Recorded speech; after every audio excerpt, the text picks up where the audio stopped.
pessoal, tudo bem com vocês? Hoje a gente vai estudar um pouquinho sobre o romantismo, né? Uma escola literária muito interessante, muito legal de se trabalhar. E antes de começar, quero me apresentar. Eu sou a professora Laura e é um prazer imenso estar dando essa aula para vocês. Então vamos lá. Então, o romantismo, de forma geral, foi um movimento literário, né? Que começou lá no final do século XVIII, na Alemanha e na Inglaterra, com suas características ideológicas, né? Que foi o sentimentalismo, a ideologia, suas obras com finais felizes e trágicos, o herói como centro de tudo e uma linguagem metafórica. Agora, o romantismo no Brasil, ele foi também um movimento literário onde reuniu muitas produções ricas, como textos poéticos, né? Poemas, poesias, teatros e romances. Agora, no seu contexto histórico, né, geral, foi a ascensão da burguesia, né? E no seu contexto histórico brasileiro, começou lá com a independência em 1822 e foi até a proclamação da República em 1889. Algumas características do romantismo no Brasil foram o indianismo, né? O índio acima de tudo, o nacionalismo, o culto à natureza, que muitos autores produziam suas obras falando da natureza brasileira, né? O amor platônico, aquele amor intenso. A idealização da mulher como centro do universo, centro de tudo. Os principais autores do romantismo no Brasil: Gonçalves Dias, Gonçalves de Magalhães, José de Alencar, Álvares de Azevedo, Junqueira Freire, Castro Alves, Tobias Barreto e Casimiro de Abreu. O romantismo ele é dividido em 3 fases, ou seja, 3 gerações.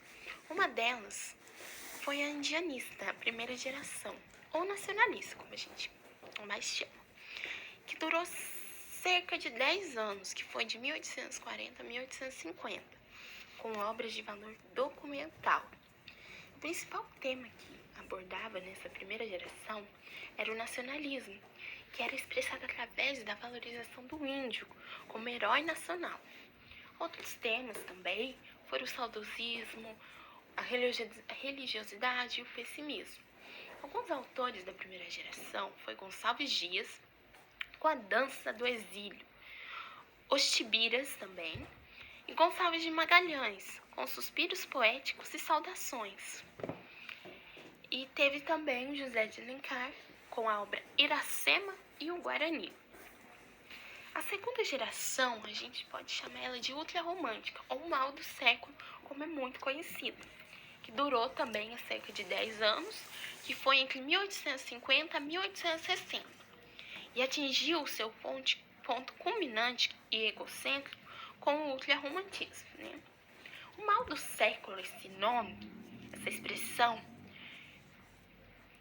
se chamava mal do século porque ele abordava temas muito obscuros, né? Como a morte, o amores impossíveis, a escuridão.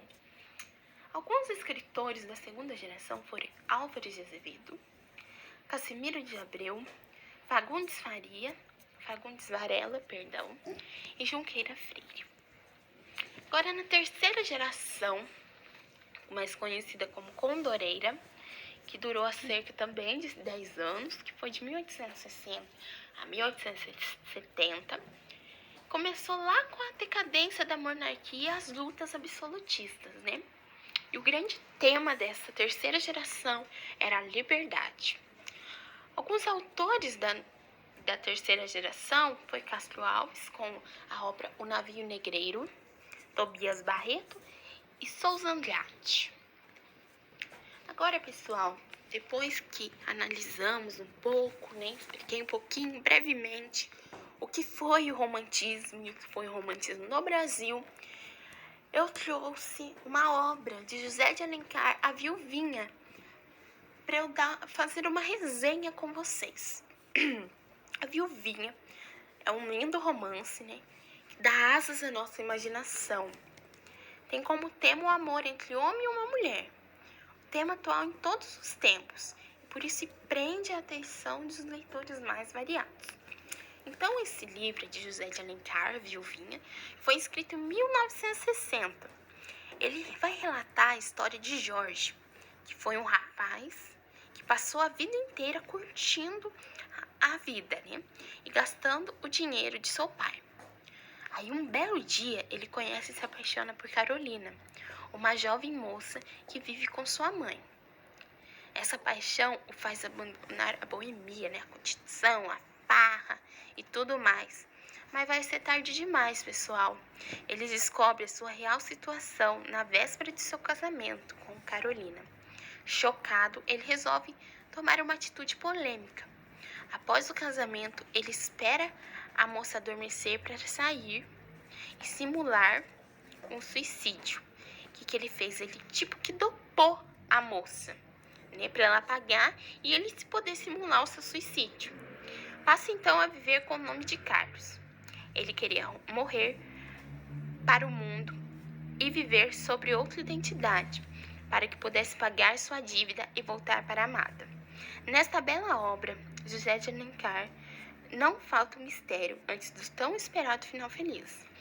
Então, o Jorge, né, como o outro nome, o Carlos, né, a outra identidade dele, ele precisa saber se a esposa ainda o ama. Então, ele arquiteta um plano e todos os dias ele passa a espionar ela. Aí, em um dado momento da história, ele escreve uma carta de amor para ela e marca um encontro para que possa falar do seu amor. Carolina, a esposa, sem saber que se trata de seu marido, fica com o coração dividido, mas mesmo assim vai ao encontro. Durante a conversa, ele fala do seu amor, porém ela diz que ainda ama seu marido. Diante de tal prova de amor, Jorge se revela para a esposa e os dois se abraçam e se beijam. A gente pode observar nessa história que ela tem muita característica, nessa obra, né? Tem muita característica do romantismo, né? Um final feliz. Ou é um final feliz, ou é um final, assim, trágico, né? E aqui, né, terminando a nossa explicação, eu faço uma proposta de uma atividade para vocês. Analisando o que vimos sobre o romantismo em a obra de José de Alencar, A Viuvinha, faça uma pequena análise sobre a obra, contextualizando com o romantismo. Então, vocês vão fazer uma análise, né? Vão reler, né? Vão ler o livro, por gentileza, e vão interlaçar o romantismo com a obra Viuvinha. Ok, pessoal? E, por fim, eu passo aqui uma mensagem, uma frase que me marcou muito. Educação é a arma mais poderosa que você pode usar para mudar o mundo, Nelson Mandela. E é isso, pessoal. A educação é um tesouro que a gente tem. A gente pode mudar o mundo com ela, tá bom? Então, pessoal, foi um grande prazer estar aqui com vocês hoje. E aqui eu vou me despedindo. Tchau, pessoal. Fiquem com Deus.